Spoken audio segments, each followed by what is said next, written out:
What's going on, everybody? Hope you're having a good day wherever you may be. Uh, so, I have a few more thoughts on AA. I feel like Alcoholics Anonymous. I feel like my last video didn't touch on exactly everything that I wanted to touch on. One of the things about Alcoholics Anonymous that I wanted to talk about that I didn't talk about in the last video is actually admitting that you're powerless over alcohol. Now, when I stopped drinking and I sobered up, I actually started doing research on the subconscious mind. It was one of my ways of helping myself, and I learned a lot. And the thing is, what we say about ourselves really takes an effect on how we think about ourselves. And how we think about ourselves really takes effect on how we treat ourselves, and how we treat ourselves really takes an effect on who we are and what we do and the decisions that we make. So when it came time in Alcoholics Anonymous to admit that I was powerless over alcohol, I thought it was a good thing to admit that in the moment I was powerless over alcohol. The problem is that in every meeting, because, there are always new people in each meeting, or almost in each meeting there's new people, or depending on which meetings that you go to, they're all different. A lot of the times we're repeating to ourselves that we're powerless over alcohol. I didn't like that.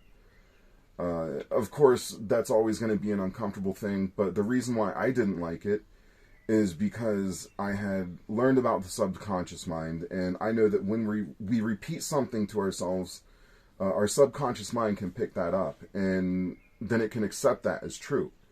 Now, if we're accepting it as true that we are powerless over alcohol, what happens every time I go into a store and I see alcohol on the shelf? Well, I feel more susceptible, at least I do, to buying it and drinking it because I feel powerless over it. If I'm telling myself that all the time, that I have a problem with it and I can't stay away from it, that's what I'm going to be.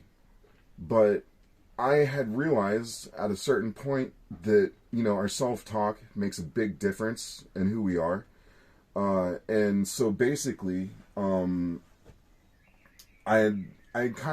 one of the things that turned me away. One of the reasons why I didn't agree with Alcoholics Anonymous. Now, again, everybody's different, and not the same thing's not going to work for everybody. But I'm just here to share with you my experiences and what worked for me.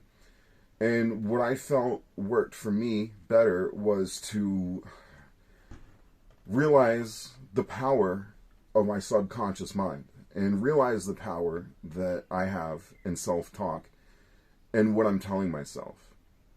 And I stopped telling myself I was powerless over alcohol. Listen, it's a liquid.